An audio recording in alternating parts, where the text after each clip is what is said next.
আইতাছে কইলাম এক রাসেল ভাইপার না কি নাম? রাসেল বাম্পার ভাইপার না, তুই দিকস বাম্পার। আরে ফোলা রাসেল ভাইপার কোন লাগে, সতর্ক করো লাগে তো বাজে কি কোন? রাসেল ভাইপার একটা সাপ। রাসেল ভাইপার কি সাপ? ফেসবুকে দেখলাম, টিকটকও, ফেসবুকে টোটাল পাতায় পাতায় শুধু রাসেল ভাইপার, রাসেল ভাইপার। নদী দিয়া বাইসাইতেছে ঘরের কোনার ভিতরে, উড়ানের ভিতরে, এরপরে ইউটিউব থেকে বাইর করে করে, গুগল থেকে বাইর করে করে ছেড়ে দিতেছে। এমন একটা আতঙ্ক সৃষ্টি করছে, এই ইডি ফেসবুকে দেখলে মনে হচ্ছে নিজের ঘরের ভিতরে ঢুকে রয়েছে, অনেকটা বেজাল ঢুকাই দিছে না। এই হলো অবস্থা। 100 বছর আগে রাসেল ভাইপারের খুব একটা ইয়া ছিল, এটা 100 বছরের ভিতরে আর আলোচনায় ছিল না। এই সাপটা হইলো এমন একটা সাপ, সব সাপ কিন্তু যার যার আপন জায়গায় বসে থাকে, মানুষ দেখলে আস্তে আস্তে খৈরা জায়গা, যতক্ষণ তারে আঘাত না করে সে আঘাত করে। আর রাসেল ভাইপার হলো এমন সাপ, এটা মানুষ দেখলে দুইটাই সে এমন ভাই এমন গতিতে ছবল মারে, একেবারে সাথে সাথে 20 সেকেন্ডের ভিতরে মানে এটার একটা বিষক্রিয়া হয়, এটার এফেক্টটা ফুসফুসের মধ্যে পড়ে, সাথে সাথে কিডনির মধ্যে পড়ে, তাড়াতাড়ি আপনার হসপিটালে নিয়ে যেতে হবে।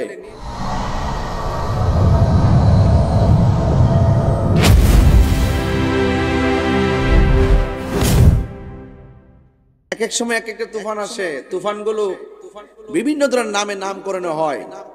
এই দুনিয়ার জমিনে কিছু তুফান আছে আইলা, এটা আসলে বাড়িঘর উড়ে গেছে। টর্নেডো বাড়িঘর উড়ে যায়, ঘূর্ণিঝড় বাড়িঘর উড়ে যায়। হ্যাঁ, এরপরে কি সিডর বাড়িঘর উড়ে যায়। বাড়িঘর উড়ে গেলে বাড়িঘর বানানো সম্ভব, ঠিক না বেটি?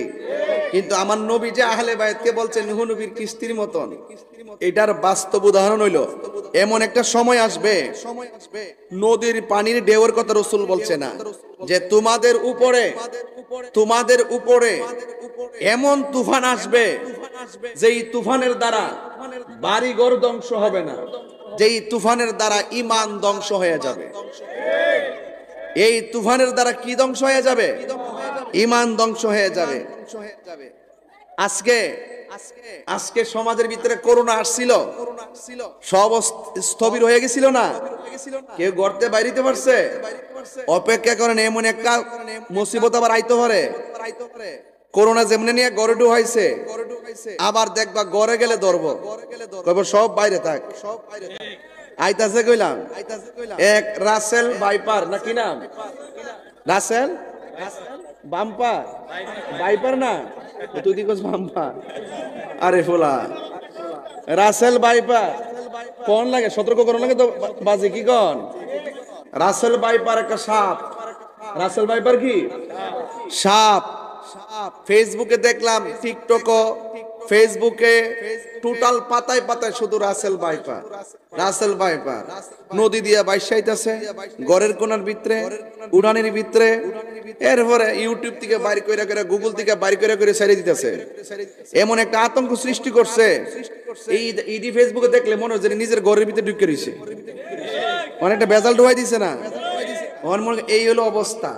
100 বছর আগে রাসেল ভাইপারের খুব একটা ইয়া ছিল, এটা 100 বছরের ভিতরে আর আলোচনায় ছিল না। এই সাপটা হইলো এমন একটা সাপ, সব সাপ কিন্তু যার যার আপন জায়গায় বসে থাকে, মানুষ দেখলে আস্তে আস্তে খৈরা জায়গা, যতক্ষণ তারে আঘাত না করে সে আঘাত করে। আর রাসেল ভাইপার হলো এমন সাপ, এটা মানুষ দেখলে দুইটাই সে এমন ভাই এমন গতিতে ছবল মারে, একেবারে সাথে সাথে 20 সেকেন্ডের ভিতরে মানে এটার একটা বিষক্রিয়া হয়, এটার এফেক্টটা ফুসফুসের মধ্যে পড়ে, সাথে সাথে কিডনির মধ্যে পড়ে, তাড়াতাড়ি আপনার হসপিটালে নিয়ে যেতে হবে। কিন্তু এমন একটা বিষাক্ত সাপ, এখন আসলে কি সাপটা কি এমন ভাবে ছড়াই গেছে গা, নাকি ফেসবুকের গজব আমরা ধরছে, এটা এখন বুঝতাম পারতাছি না। তো যাই হোক, আল্লাহ পাক সত্য হোক আর মিথ্যা হোক, আল্লাহ পাক আমরা এই বিপদ আপদ থেকে বাঁচাই রাখুক, আমিনগণ। তো এই রাসেল ভাইপারের ডরে এক একজন গরুর কোনা কোনা লাইট দিয়ে দেহে, উড়ানের কোনা কোনা দেহে।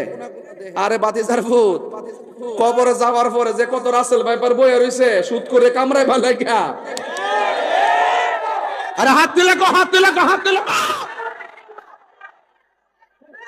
মুখটা খারাপ করিস না, কয়ে দিলাম। রাসেল ভাইপারের ডরে কষ্ট নিয়ে না বাজান, এটা উচিত কথা। এই হক কথা না কইলে আমার মুখ চুলকায়। রাসেল ভাইপারের ডরে, আরে বাপরে বাপ, বাপরে বাপ। আরে কবর যে কত রাসেল ভাইপার বইয়া রইছে। এই রাসেল ভাইপার বলে ওই কবরে সাপের দৈর্ঘ্য হইল 450 কিলোমিটার, দাঁত গুলো হইলো 70 গজ লম্বা, পিছনে মাথার মধ্যে হইলো মহিলাদের চুলের মতন গুছা, গায়ের মধ্যে হইলো দুর্গন্ধ। সুবলটা মারলে 70 গজ মাটির নিচে দেহটা আলাদা করে ডুহাই দিব।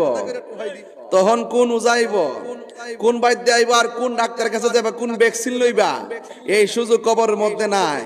এ সুৎকরের গোষ্ঠী,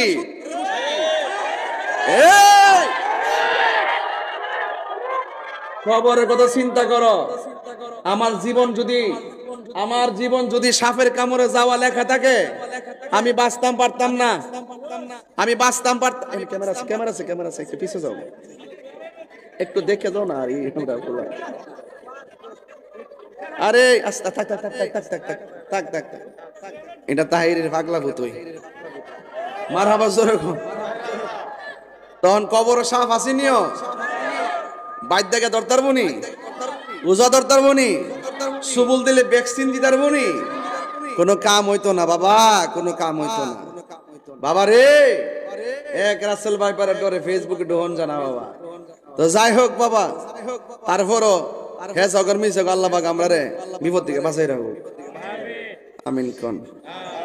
আর সিলেটের মানুষের অবস্থা বেশি ভালো না, আপনারা সবাই দোয়া করবেন। বানবাসী মানুষরা খুব কষ্টে আছে। তা আমি একটু কথা বলতেছি এই জন্য যে আমি এই যতগুলা কথা বলছি, এটা যদি আমি সুর দিয়া কইতাম 1 ঘন্টা লাগলো। আমি তো দৈনিক আই নাই, এর লাগে অনেক কথা কইতাছি, আগে মুখ দিয়া কই লিতেছি, কোয়ার কারণে একটা মেসেজ পাইতেছেন, ঠিক না? আমি সময়ের ফাঁকি দিতেছি না। তো ভাইয়ের আমার, রাসূল বলছেন আমার আহলে বায়াত হলো কেউ সুদ করে কইছি দেখে খারাপ লাগছে নাকি আপনারা? এটা আমি বাংলা ওয়াশ করব ওয়াজের শেষ দিক দিয়া। এরপরে জিডি আছে গান দুইটা মানে সব ঘুরে লেতাম না কেমন করেছে। আস্তে আস্তে আস্তে আস্তে এটা অত ফটফট করেন না। এটা আমরা এলাকা কইছে একটা রাস্তা হইছে, মনটা কোন ইয়ান একটা বাড়ি করে লেতাম মন চাইতেছে। যাই হোক, আল্লাহু আকবার জোরে গান। যাক ভাইরা আমার, কষ্ট নিয়েন না, মাঝে মাঝে একটু লারা দল লাগে। আল্লাহ যে মাঝে মাঝে তুফান দে কিরে দে আমরা পরীক্ষা করবার লাগে। বান্দা যখন দুনিয়ার জমিনে যাকাত দেওয়া বন্ধ করে দেয়, আল্লাহ তখন আসমান থেকে বৃষ্টি নাজিল বন্ধ করে দেয়। বান্দা যখন দুনিয়াতে অশ্লীল কাজ ওপেন হয়ে যায়, আল্লাহ পাক তখন সমাজের ভিতরে মহামারী দেখা দেয়। কথা কোন ঠিক না বেটি? তাইলে আমরা অশ্লীল কাজও করতাম না, যাকাত দেওয়া বন্ধ করতাম না। কথা কোন ঠিক না বেটি? তো এই জন্য গজবকে এমনি আছে, গজব আমরা কিনে আনছি। এই জন্য রাসূল বলছেন এমন একটা সময় আসবে তোমাদের ঈমানকে ধ্বংস করার জন্য কিছু তুফান আইব। নূহ নবীর আমলে নদীর মধ্যে তুফান লাগছে, সব ডুবে মরছে, আর তোমরা মানুষরূপী হায়েনাদের তুফানে তোমাদের ঈমান মরে যাবে। এই এরা আইসা তোমাদেরকে মন গড়া কথা বলবে, ঈমানকে ধ্বংস করার জন্য বিশেষ কথা বলবে। এখন অনেক সময় ব্রাহ্মণ হাতে মানুষ বয়া বয়া কইবেন এই হুজুর কই এই কথা, তাহিরি কই এই কথা, আমরা জামু কো। আপনি যাইবেন কো, বেশি বোঝার দরকার নাই। আপনি শুধুমাত্র আহলে বায়াতের প্রেমিক হন। পৃথিবীর কোন ধরনের বাতিল কে হক কে না হক এইগুলো আপনি বুঝতে পারবেন। কথা কোন ঠিক না বেটে? এই জন্য আল্লাহর হাবিব বলছেন যে আমার আহলে বায়াত হলো নূহ নবীর কিস্তির মতন। এদেরকে যারা কষ্ট দেয় এরা আমি নবীকে কষ্ট দেয়, এদেরকে যারা ভালোবাসে তারা আমি নবীকে ভালোবাসে। বড় করে বলুন না সুবহানাল্লাহ।